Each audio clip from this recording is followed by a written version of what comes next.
జమ్మలమడుగు నియోజకవర్గ అభివృద్ధిపై ఎక్కడైనా ఎప్పుడైనా బహిరంగ చర్చకు సిద్ధమని market yard chairman Nageswara Reddy YCP నాయకులకు సవాల్ విసిరారు.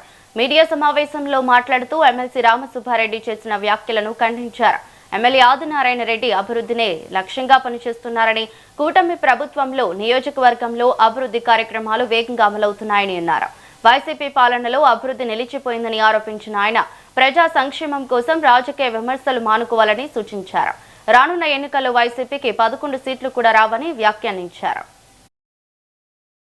నిన్న ఎమ్మెల్సీ రామసుబ్బారెడ్డి ప్రెస్ మీట్ పెట్టి మా గౌరవ ఎమ్మెల్యే ఆదినారాయణ రెడ్డి గారిని దరిద్రుడు, దద్దమ్మ అని మాట్లాడడం జరిగింది. ఎవరు దరిద్రుడో ఎవరు దద్దమ్మో జమ్మూ నియోజక ప్రజలందరికీ బాగా తెలుసు. వరుసగా 3 సార్లు ఎమ్మెల్యే గెలిచిన ఆదినారాయణ రెడ్డిని కాదని 2019లో ఇప్పటి గౌరవ చంద్రబాబు నాయుడు గారు రామసుబ్బారెడ్డి తెలుగుదేశం పార్టీ టికెట్ ఇవ్వడం జరిగింది. అప్పుడు మా సొంత గ్రామమైన దేవగూడిలో ఏకపక్షంగా ఓట్లు వేయించాం రామసుబ్బారెడ్డి గారికి తెలుగుదేశం పార్టీ తరఫున. వాళ్ళ సొంత గ్రామం గుల్లగుట్టలో ఏకపక్షంగా ఓట్లు రామసుబ్బారెడ్డి జరిగింది. అప్పుడు వైఎస్ఆర్ పార్టీ అభ్యర్థి సుధిరెడ్డి రామసుబ్బారెడ్డి 53,000 ఓట్ల మెజార్టీతో ఓడించడం జరిగింది రామసుబ్బారెడ్డిని. అప్పుడు తెలుసు ఈ జమ్ములో దరిద్రుడు ఎవరో, దద్దమ్మ ఎవరో.